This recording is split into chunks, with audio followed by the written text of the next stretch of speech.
छकुलीला मांडीवर घेऊन तिची आजी वसुंधराताई तिला शांत करण्याचा प्रयत्न करत होत्या. तेवढ्यातच त्यांची नवीन सून पायल त्यांच्या रूममध्ये आली आणि म्हणाली, आई, छकुलीला माझ्याकडे द्या. मोठी आली आई बनणारी. माहीत नाही ही छकुलीबरोबर कशी वागेल. परंतु त्या पाहत होत्या की त्यांच्या नवीन सुनेने छकुलीला खूपच प्रेमाने आपलेसे करून घेतले होते. तेव्हा वसुंधरा ताईच्या मनात विचार आला, आता आपण या जगात आहोत म्हणून आपल्यासमोर ही आता नाटक करत आहे. पण माहीत नाही मी या जगात नसेल तेव्हा ही छकुलीवर प्रेम करेल की नाही. मी समीरला किती वेळ समजवले होते की घटस्फोट झालेल्या महिलासोबत लग्न करू नकोस. मी तुझ्यासाठी गरीब कुटुंबातील एखादी चांगली मुलगी शोधून आणेल. परंतु माहीत नाही त्याने तिच्यामध्ये काय पाहिले आहे ज्यामुळे तो हिच्या मागे वेडा झालाय. वसुंधराताई नेहमीच पायलच्या मागे चिडचिड करत असायच्या. पायलचे पहिले लग्न 5 महिन्याआधीच तुटले होते कारण तिचा नवरा दिवस रात्र तिच्यावर अत्याचार करत असायचा. शेवटी त्यांच्या अत्याचाराला कंटाळून पायलने घटस्फोट घेतला होता आणि त्यानंतर ती आपल्या माहेरी राहून एका कंपनीमध्ये नोकरी करू लागली होती. तिथेच काम करत असताना तिची समीर बरोबर ओळख झाली. समीरची बायको या जगात नव्हती. छकुलीला जन्म देताच ती हे जग सोडून गेली होती. आता समीरची मुलगी जिचे नाव छकुली आहे ती आता 4 वर्षाची झाली होती. त्यामुळे सतत घरातील लोक आणि नातेवाईक समीरवर दबाव टाकत होते की तू दुसरे लग्न कर. परंतु समीरला भीती वाटत होती की माहीत नाही दुसरी बायको छोट्याशा छकुलीवर प्रेम करू शकेल की नाही. छकुली अजून लहान आहे. तिला आईच्या प्रेमाची गरज आहे ज्याची ती हकदार आहे. परंतु कधी कधी समीर छकुलीला ऑफिसच्या पार्टीमध्ये घेऊन जायचा तेव्हा पायल आणि छकुली एकमेकांच्या जवळ आल्या होत्या.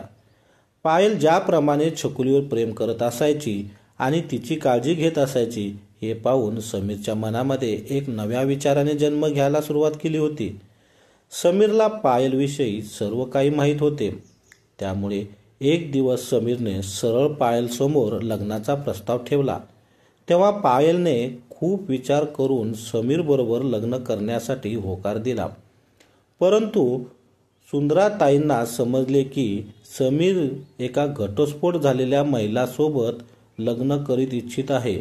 तेव्हा त्या भडकल्या आणि म्हणाल्या, समीर, तुझी बायको या जगात नाही आहे. ही गोष्ट बरोबर आहे. परंतु घटस्फोट झालेल्या महिला चांगल्या नसतात बाळा.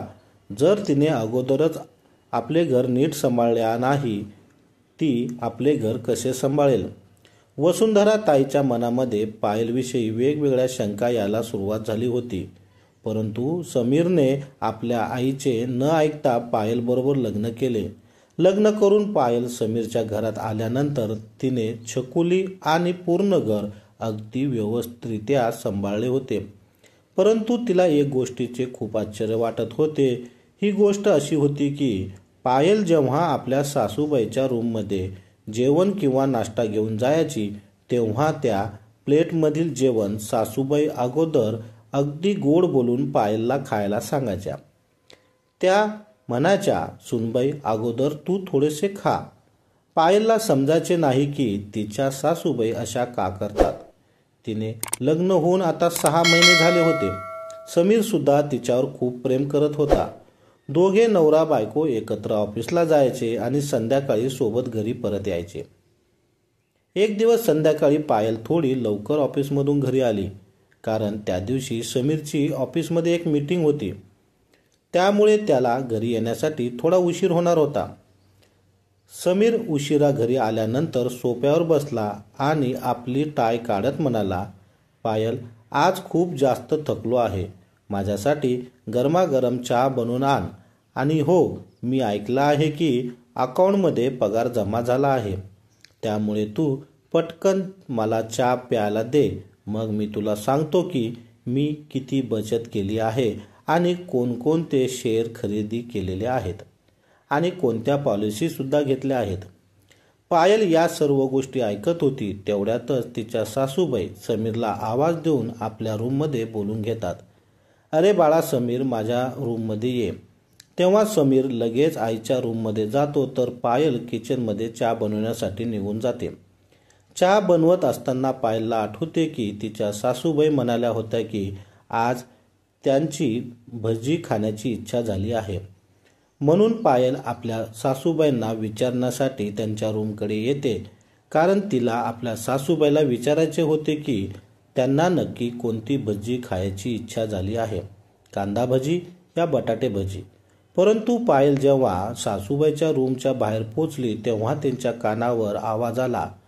तिच्या सासूबाई समीरला समजावून सांगत होत्या, बाळा, सूनबाई तर घटस्फोट देऊन आलेली आहे, त्यामुळे तिला तुझे बँक डिटेल्स देऊ नकोस, तर तिला माहीत पडेल की तुझ्या अकाउंटमध्ये किती रुपये आहेत, तर ती विनाकारण तुला खोट्या केसमध्ये अडकवून तुझ्यापासून सुद्धा घटस्फोट घेऊ शकते. आपल्या सासूबाईचे असे बोलणे दरवाजाबाहेर उभ्या असणाऱ्या पायलने ऐकले. तेव्हा तिच्या पायाखालची जमीन सरकली. पण तिला आता तिच्या नवऱ्याच्या उत्तराची आतुरता लागली होती.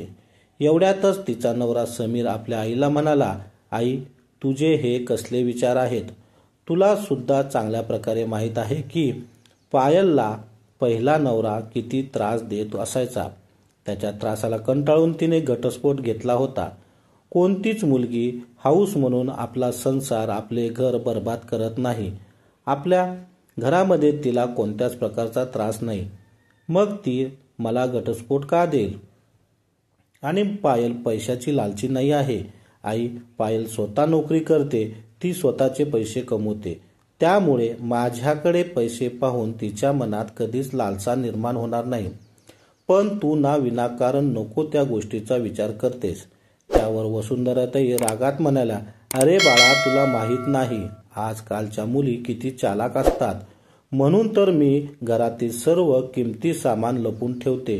सूनबाईचे दागिने सुद्धा मी माझ्या कपाटामध्ये ठेवते. एवढेच काय, जेव्हा ती मला काही खायला प्यायला घेऊन येते ना, तेव्हा मी त्यातील थोडेसे जेवण तिला खायला सांगते, कारण त्यामध्ये तिने काही मिश्क केले नाही ना, हे मला तपासून पाहिजे असते.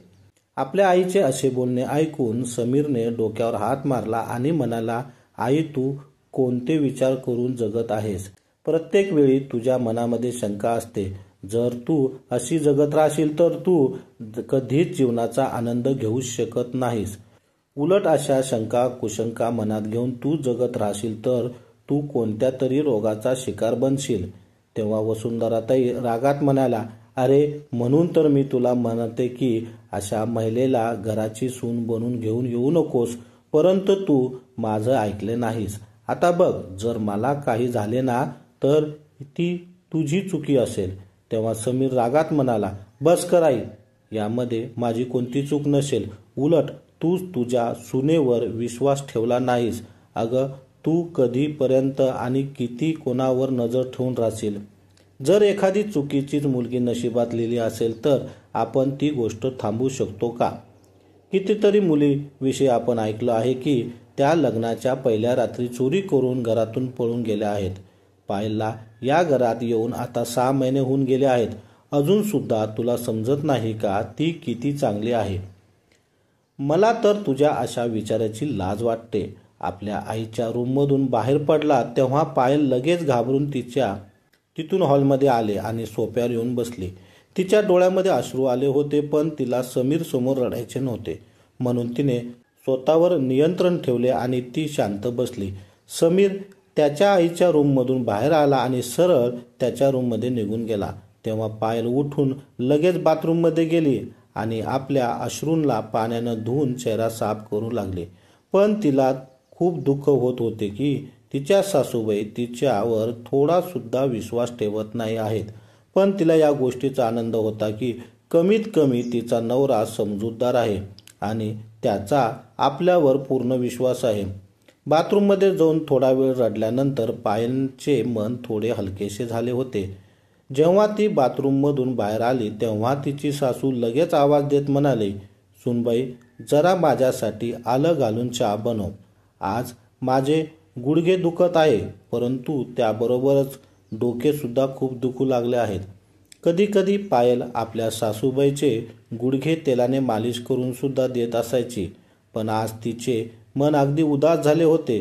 पायल विचार करत होती की मागच्या 6 महिन्यापासून मी माझ्या सासूबाईची किती सेवा करत आली आहे, तरी सुद्धा त्या माझ्याविषयी किती चुकीचा विचार करत आहेत. आता पायल किचनमध्ये गेली आणि आपल्या सासूबाईसाठी चहा बनवून घेऊन आली. आज पायलने न सांगता एक छोटासा ग्लास सोबत आणला होता, त्यामुळे सासूबाईंसमोर जाताच त्या काही बोलण्या अगोदरच पायलने त्या छोट्याशा ग्लासमध्ये थोडीशी चहा घेतली आणि म्हणाली, आई चहा घ्या, मी तुमच्यामधील थोडीशी चहा पियत आहे, आता तुम्ही सुद्धा चहा पिया, मी यामध्ये काही मिक्स केलेले नाही. आपल्या सुनेचे असे बोलणे ऐकल्यावर वसुंधराताईंना धक्काच बसला. त्यांना समजले की आपल्या सुनबाईने आपले बोलणे ऐकले आहे. पण आता मुलगा घरात होता, त्यामुळे सासूबाई काहीच बोलल्या नाहीत. कारण थोड्याच वेळापूर्वी त्यांचा मुलगा नाराज होऊन त्यांच्या रूममधून बाहेर आला होता. आता अजून आपण काही तमाशा करायचा नाही तर आपला मुलगा अजून नाराज होईल, या भीतीने वसुंधराताई गुपचूप चहा पिऊ लागल्या. परंतु त्यांच्या मनामध्ये आपल्या सुनेविषयी प्रचंड राग होता. त्या विचार करत होते की आपल्याला असे टोमणे कसे मारू शकते. तर इकडे पायलचे मन सुद्धा खूप नाराज होते. जेव्हा ती आपल्या रूममध्ये गेली तेव्हा तिने पाहिले की बेडवरती बँकेचे पासबुक पडले होते.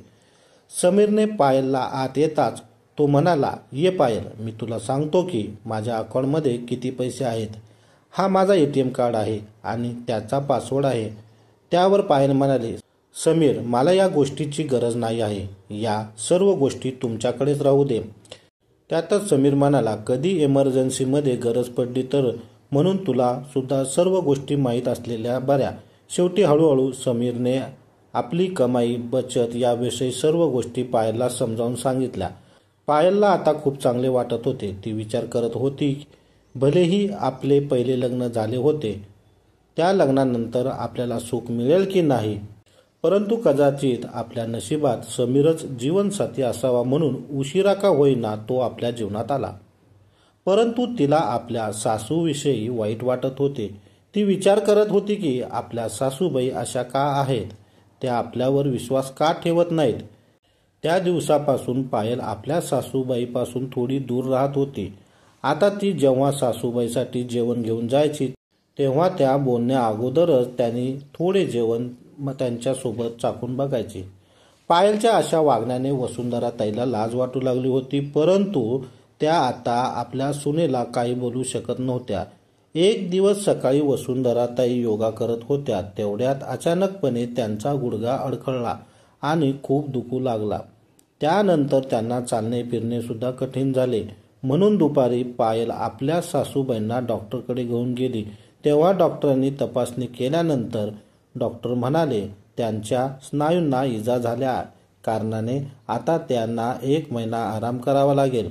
डॉक्टरने आता वसुंधराताईच्या पायाला पट्टी बांधली होती, त्यामुळे वसुंधराताई आता पूर्णपणे अंथरुणात पडून होत्या.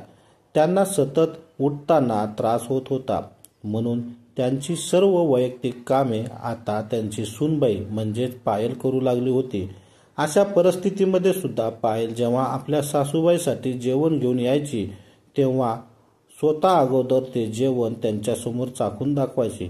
परंतु आता वसुंधराताईंना समजून चुकले होते की आपल्या सुनबाईला सर्व गोष्टी समजून सुद्धा ती आपली खूप चांगल्या प्रकारे काळजी घेत आहे. त्यामुळे एक दिवस जेव्हा त्यांनी सुनबाई जेवण घेऊन आली आणि जेवण चाखू लागली तेव्हा वसुंधराताईंनी आपल्या सुनबाईला म्हणाला, तुला हे सर्व करण्याची काही गरज नाही. या अगोदर मी तुझ्यावर शंका घेत होती, परंतु मी वेडी होती. मला माफ कर सुनबाई, तू माझी किती चांगल्या प्रकारे काळजी घेतेस, तू माझे वाईट कसे करशील. असे बोलता बोलता वसुंधराताईचा आवाज जड झाला आणि आपल्या डोळ्यात पाणी आले. सासूबाईच्या डोळ्यात पाणी पाहून पायलच्या सुद्धा डोळ्यात पाणी आले. तेव्हा वसुंधराताईंनी लगेचच पायलचा हात पकडला आणि तिला आपल्या जवळ घेऊन मिठी मारत म्हणाल्या, सुनबाई मला माफ कर, आता तूच या घरची मालकीण आहेस. जर तू खुश राहत नाशील तर मी खुश कशी राहीन. जोपर्यंत मला माझ्या चुकीची जाणीव झाली नव्हती तोपर्यंत तुझ्या मनाचे दुःख मला काही वाटत नव्हते, परंतु आता तू माझ्या समोर आल्यानंतर तुझा चेहरा उतरलेला असतो, तू माझ्याबरोबर नीट बोलत नाहीस, त्यामुळे मला चांगले वाटत नाही. मला माझ्या घरामध्ये सतत हसणारी, आनंदात राहणारी सून हवी आहे. नेहमी नाराज असणारी सून नको. चल आता चेहऱ्यावर हास्य आण बघू. आपल्या सासूबाईचे असे बोलणे ऐकल्याबरोबर पायलच्या चेहऱ्यावर हास्य आले आणि तिच्या डोळ्यामध्ये आता अश्रू होते. तेव्हा लगेच वसुंधराताईंनी आपल्या सुनेला म्हणाल्या, कधी कधी मोठ्या माणसाच्या चुका माफ करण्याच्या असतात सूनबाई, त्यामुळे तू मला माफ करावे असे मला वाटते. ही गोष्ट नक्की आहे की मला माझ्या चुकीची जाणीव झाली आहे. भले तुझे दुसरे लग्न झाले असेल, परंतु मला तुझे मन समजून घेणे गरजेचे होते. तेवढ्यात छकुली सुद्धा स्कूलमधून घरी आली. आपल्या आजीला आणि आईला एकत्र बोलताना पाहून तिला सुद्धा खूप आनंद झाला आणि ती म्हणाली, तुम्हा दोघांमध्ये मैत्री झाली आहे का? तेव्हा दोघांनी मोठ्या आनंदाने छकुलीला मिठी मारली. आता त्या घरामध्ये सर्व नात्यांमध्ये गोडवा निर्माण झाला होता. त्यामुळे त्यांचा एका नव्या आयुष्याला सुरुवात झाली होती. तर मित्रांनो, तुम्हाला हा व्हिडिओ कसा वाटला हे कमेंट बॉक्समध्ये नक्की सांगा आणि हा चॅनलवर नवीन असेल तर सबस्क्राईब करायचा विसरू नका. धन्यवाद.